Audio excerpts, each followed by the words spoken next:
Welcome to the Deep Dive.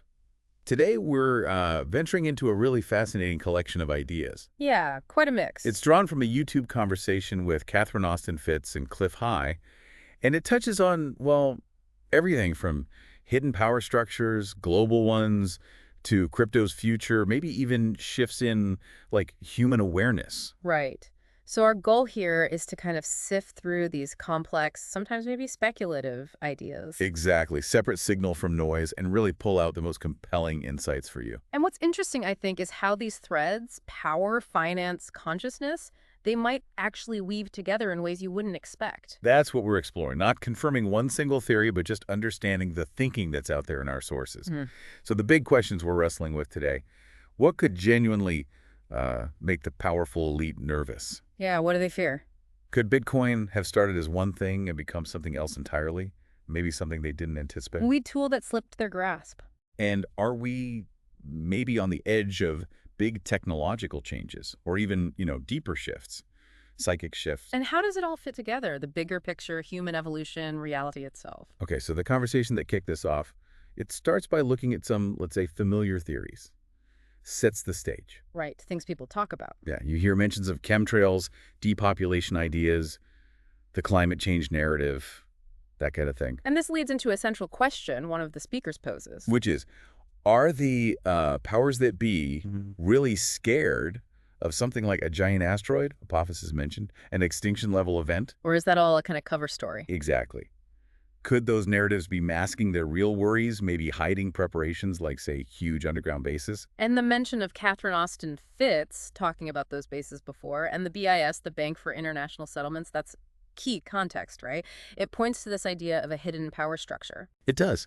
So if we're thinking about what motivates entities with that kind of, long-term power and resources, the source material defines this they in a pretty specific way. Yeah, who are they, really? Well, conversation suggests it's not just like current governments or CEOs. No, it's intergenerational pools of capital. Think families, groups with influence stretching back centuries, or as one speaker puts it, ancient gangs. Wow. Like sovereign entities almost, with their own rules, massive resources. And a very long view. And here's a twist. Yeah. A card reading comes up in the discussion. The tarot. Yes. And it suggests their real fear isn't a physical cataclysm. The Ace of Cups card is interpreted as pointing towards renewal. Renewal. What does that mean in this context? Like a huge rush of information, maybe? Especially in the emotional, the spiritual fields. It could mean a lot more people suddenly feeling connected to each other. Or something bigger. Maybe even something divine, yeah. A widespread spiritual connection. That's quite a thought. That a shift in consciousness could be the real threat to established power. That's provocative. And the other cards mentioned then, the Seven of Swords, Four of Cups, they're linked to fears of betrayal, exposure. Which makes sense for secretive groups, right? Totally.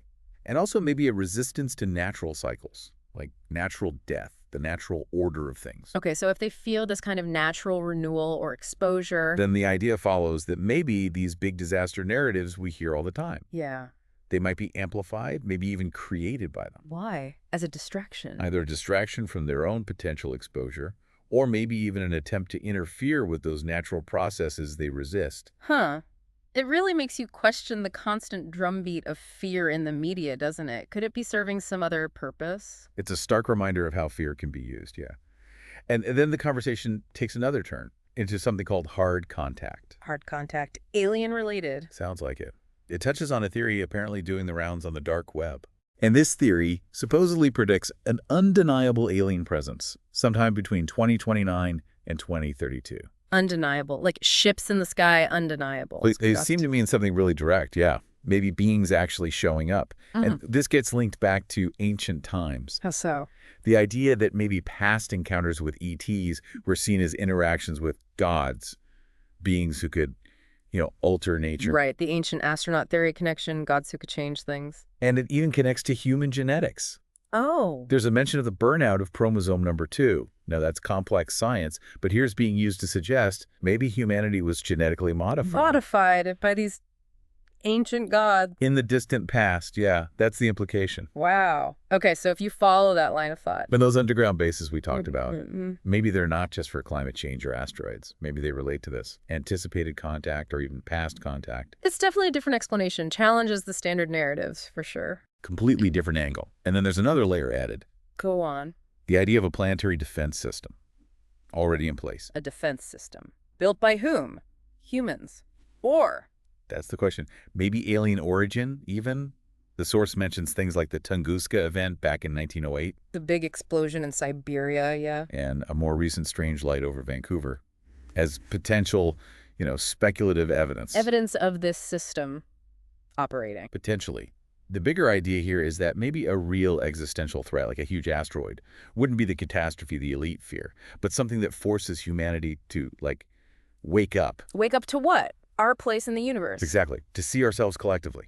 But the conversation suggests the elite might be trying to hoard knowledge, hoard tech. To keep control, even during that kind of potential awakening. That seems to be the suggestion. So the core fear isn't the event itself, but losing control because of the event. It seems to boil down to that, yeah. A deep fear of change, loss of power. There's even talk of their control maybe spanning the whole Kali Yuga. Ah, the Hindu cycles of time. The age of darkness, essentially. Right. And the idea is maybe even they can't escape these huge cosmic cycles. Despite their power. And this is contrasted with some darker stuff mentioned, like adrenochrome addiction, which is, well, highly controversial territory. Very. But the point being made is maybe these fear narratives, climate, asteroids, whatever, are just misdirection.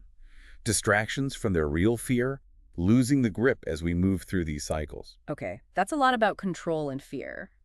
Then the conversation shifts gears quite dramatically, doesn't it? Into philosophy. Yeah, into ontology, which is framed here as the universe communicating. Communicating how? Through qualia, these fundamental bits of feeling, of meaning, like the raw feel of red or bitterness. So the universe isn't just dead matter, it's experiencing and communicating that experience. That's the perspective. It suggests the universe actually wants novelty, wants new experiences, and disruption change. That's not bad. It's necessary for knowledge, for growth. Interesting. A very different way to look at things. It sounds almost conscious. And within that, they bring in ideas like the eternal now and karma, cause and effect, shaping what happens next. So it paints a picture of reality as totally interconnected, driven by consciousness, not just physics. Very much. Very different framework. And somehow this philosophical view connects back to Bitcoin. It does, yeah. It's a fascinating leap. The theory proposed is that Bitcoin, maybe it started as a tool for the elite. Like something they could control. Potentially. Yeah. Maybe even a DARPA-like project originally. Like the interstate highway system started with military aims. Right, but then became something much bigger, used by everyone. Exactly. And the idea is maybe Bitcoin also kind of slipped the leash because of early adoption. Because so many different people got into it early on, it took on a life of its own. Beyond their control. That's the theory. And another card reading is mentioned to back this up. Ace of Cups again, Seven of Swords, Four of Cups. Then later the Hierophant, 6 and 5 of Pentacles. Nope. And crucially, the Star card. Interpreted as supporting this idea of lost control. And Bitcoin now representing, maybe, freedom. Potential. That makes sense. Decentralized tech often has unintended consequences for those who try to control it. The interstate analogy works well there. So, building on that idea of Bitcoin's independence, there's another theory put forward. Which is? That some administration, unnamed, might actually use Bitcoin strategically. Use it for what? To absorb trillions of dollars. Illicitly created dollars, maybe. Absorb them. Why? To stabilize the old system. Potentially. Like inject liquidity during a big financial reset. Keep the traditional system from totally collapsing. That would explain some of those wild price predictions for Bitcoin, wouldn't it? It could. They mentioned projections crossing 108K, 128K, 154K. Maybe even millions per coin eventually. Driven by its limited supply and maybe its use for settling big international trades, even the shady ones. That's the logic presented. And more cards come up the Star again, Hope, Potential, and the Eon or Judgment card. Major transformation. Suggesting this. Absorption might happen during a period of chaos, under the cover of darkness, as they put it. Seems like it. A brief, perhaps confusing interim period. It certainly raises massive questions about finance's future and crypto's role, which leads naturally to the next topic, CBDCs. Right, central bank digital currencies. The conversation flags the EU's digital euro project. Target, October 2025. But not without problems. Apparently not. Reports of blackouts, failures in the prototype testing, highlighted as maybe a sign of instability. And there's that skepticism about official narratives again, right? Yeah, the perspective that governments, maybe systems in general, tend to spin things. Lie from the bottom up, as it's put, because of incentives. Making you question how smooth this CBDC rollout will actually be. And they bring up China's social credit system as an example, Yeah. often held up as this model of digital control. But maybe it's actually flawed, not working as well as claimed. That's the suggestion, that it has inherent weaknesses, which ties into a broader point about gaming systems. How people find ways around rules. Exactly. Understanding the incentives within the system. Examples like challenging court jurisdiction or knowing how judges are motivated to influence procedure. The idea that court decisions often hinge on procedure, not just the law itself, and the shift towards public policy law. Right, and emphasizing that these top-down control systems, like the social credit one, can be kind of self-defeating. People manipulate them from within. Because the incentives aren't always aligned with the system's goals? Interesting. Then it shifts again to zero-point energy. Yeah, quite a leap. The idea floated is that the deep state, those hidden powers, might already have zero-point energy tech. And they're using it, or showing it off. Maybe even demonstrating it as weapons. Things we can't explain. And that ontological perspective comes back here too, doesn't it? It does. The idea that you need a certain level of understanding, maybe consciousness, to use that kind of power responsibly. Which most people, or maybe current power structures, might lack. Possibly. And then there's Dick Alge's remote viewing perspective on how it might actually get rolled out. What did he see? Free energy for everyone. Not quite. More like integrated into the existing grid. Ah, so not decentralized and free, but sort of retrofitted. Yeah. Presented as maybe a compromise. A way to introduce it that's more socially acceptable, perhaps, than a complete upheaval. Still transformative, but maybe less disruptive to the current infrastructure? And there's a quick speculative link made to a power outage in Europe. Maybe manipulation, maybe a subtle boast about Spain's renewable energy. It's unclear, just thrown out there.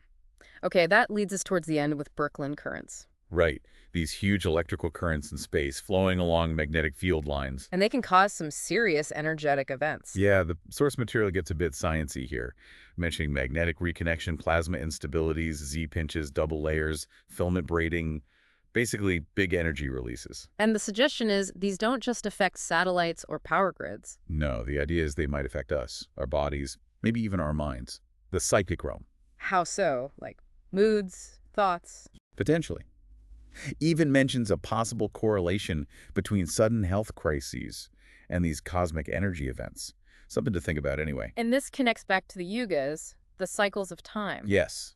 The idea of moving out of the Kali Yuga into the Dwapara Yuga, an age of rising energy and awareness. And that this transition involves an increase in these psychic effects. Exactly. That subtle shifts in consciousness might happen before the big physical changes. Maybe explaining things like, why does everyone suddenly get interested in the Roman Empire online? Huh. Like a collective consciousness tuning into something. Perhaps. These effects could be synchronistic, meaningful coincidences, or disruptive, or just neutral, but they're described as network effects, rippling through humanity. Wow. And it ends with a question about Tartarian towers. Yeah, just a final thought thrown out there. Could those mysterious towers, part of alternative history theories, have somehow been related to harnessing or interacting with these kinds of energies? It definitely leaves you thinking about connections we don't usually consider, cosmic events and human consciousness. For sure. We've covered a lot of ground today. A real journey through complex ideas, from hidden power fears to crypto's path to consciousness, cosmic energy. And the main thread seems to be this interconnectedness, right? How these different areas might not be separate at all. Reality being maybe stranger, more layered than the standard stories tell us. Absolutely. So for you, the learner, what are the key things to maybe take away? Well, I think first, it's valuable to question the narratives you're given. Always. Don't just accept the surface level. And be open to alternative ways of looking at things, like that ontological view, maybe. Understand that systems, even powerful ones, have flaws. They run on incentives. Knowing that gives you a clearer view. And being aware just generally, that big shifts could be coming, both technological leaps and maybe these subtler changes in awareness. Right, and maybe finding it a bit liberating, actually. The idea that even the most powerful groups might have these unexpected fear. And that maybe control isn't as absolute as it sometimes seems. It can be empowering, that thought, when you're navigating this complex world. Definitely. And look, these topics are huge. If anything sparked your interest, there's so much more to explore. Yeah, you could look into the Bank for International Settlements, research Bitcoin's origins more, dig into the science of Birkeland currents, or the Yuga cycles. Catherine Austin Fitt's work on finance, Cliff High's linguistic stuff, lots of avenues. For sure. And as we wrap up, here's maybe one last thing to chew on. Okay. What if the biggest changes ahead aren't the ones we usually track? Politics, economic. What if they're deeper? Yeah. What if they're about fundamental shifts in how we see reality, our connection to everything? What if those psychic effects, if they're real, aren't random noise? But signals. Maybe. Signals from a universe that's not passive, but actively shaping things, maybe nudging us towards, well, towards something new, a different level of awareness. It's definitely something to think about.